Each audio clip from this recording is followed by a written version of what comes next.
భారత మాజీ ప్రధాని పివి నరసింహారావు వర్ధంతి సందర్భంగా పార్టీలకు అతీతంగా రాజకీయ ప్రముఖులు నెక్లెస్ రోడ్లోని పివి జ్ఞానభూమిలో ఆయనకు నివాళులర్పించారు.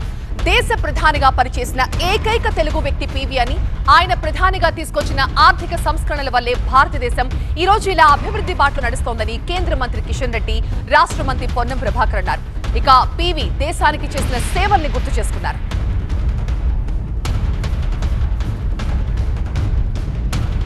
దేశ ప్రధానిగా మన తెలుగు నేల నుంచి మొట్టమొదటిగా ప్రధానమంత్రి బాధ్యతలు చేపట్టినటువంటి ఏకైక వ్యక్తి పివి నరసింహారావు గారు కావడము మనమందరం కూడా గర్వపడాల్సినటువంటి అంశము.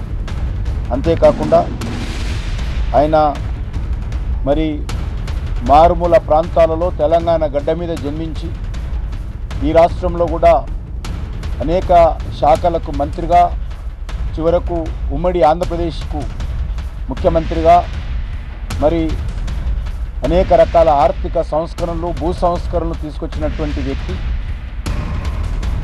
పివి నరసింహారావు గారు అందరివాడు, తెలంగాణ ముద్దుబిడ్డ, ఉమ్మడి కరీంనగర్ జిల్లాకు సంబంధించిన ముద్దుబిడ్డ. ఈరోజు నేను ప్రాతినిధ్యం వహిస్తున్న హుస్నాబాద్కు సంబంధించిన బిడ్డ.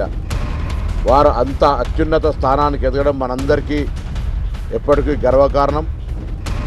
ఈరోజు వారి వర్ధంతి సందర్భంగా కానీ మన జయంతి సందర్భంగా వేడుకలు జరుపుకుంటున్నామంటే వారి జ్ఞాపకాన్ని, వారు ఇచ్చినటువంటి మార్గదర్శకత్వాన్ని ఈనాటి యువత అవలంబించినట్టయితే తప్పకుండా అందరూ కూడా సన్మార్గంలో నడుస్తారు.